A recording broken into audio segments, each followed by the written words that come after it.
A great night bow hunter, Fred Bear, once said, "Go afield and with a good attitude, and have respect for the wildlife you hunt and for the field and forest that you walk in. Immerse yourself in the outdoor experience.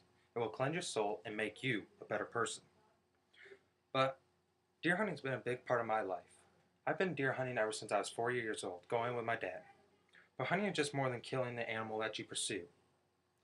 It is about being in the great outdoors and enjoying life and being with family. Hunting has been a tradition of the people for many, many years. There are groups out there like PETA that don't want people to hunt and fish.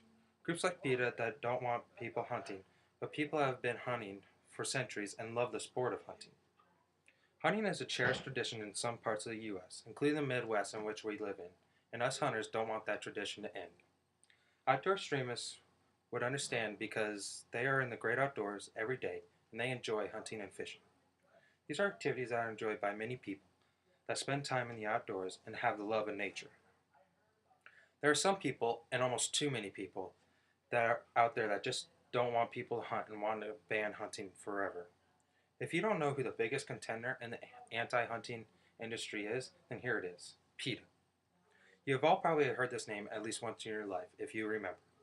This group has been trying to ban hunting and the marketing of animals in grocery stores because they are for animal rights and don't want any animals being killed or harmed. But if PETA really cared about animals, they would spend the $33 million of their annual budget on helping animals that are put up for adoption and go to new homes rather than their glitzy or campaigns. NRAHuntersRights.org says that PETA, for the 12th year in a row, PETA's leaders have proven again that they care more about preserving their advertising budget than finding homes for new animals, the 6 pets per day on average that they needlessly kill. I think that most of us, if not all of us, think that is wrong not to help the animals that are on the streets. But why do people, like PETA, want to take the tradition away? I mean, hunting has been a tradition for many, many years.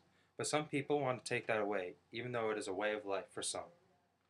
Since the late 19th century, hunters at that time were concerned about the future of wildlife and the outdoor tradition. For example, deer in the early 1900s were hunted to near extinction, but with the conservationists and their practices, their population is now up in the millions. It is people like that in which why we have hunting today. Today, there are millions of Americans that have deepened their appreciation and understanding of the land and wildlife through hunting.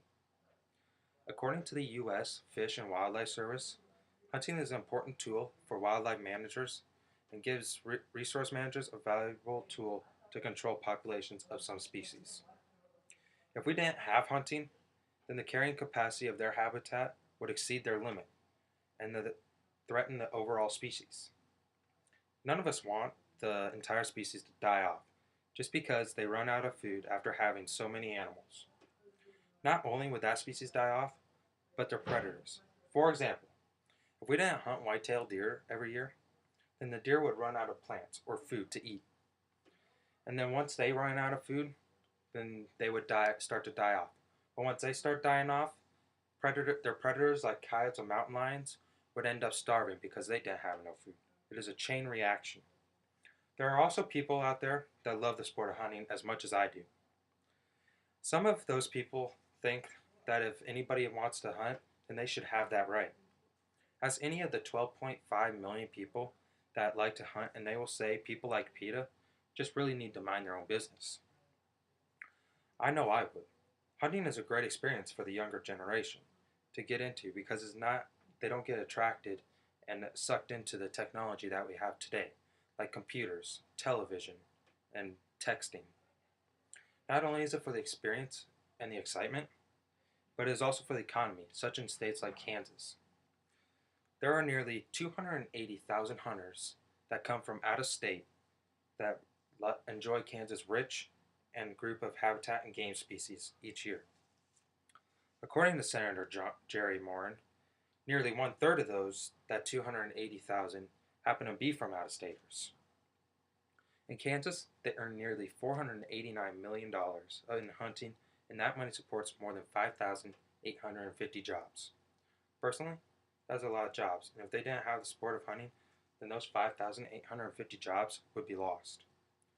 Just take it one step at a time. Go outside and enjoy the fresh air in your own backyard. Then take a young child fishing, or even just yourself, and then go out and spend some time with a line in the water, surrounded by Mother Nature and the great outdoors. Or go sit in a tree stand and wait for that buck of a lifetime to walk in front of you and you put an arrow right through that buck. But it isn't about killing something or catching your biggest fish on the very first day. It takes time and patience. It's about being with family and connecting a bond with Mother Nature and the great country that God created for us to enjoy. It is a resource that has been provided to us, and we should take full advantage of it and enjoy it. Don't listen to people like PETA, because they are killing innocent animals that most of us like to call our pets. Yeah.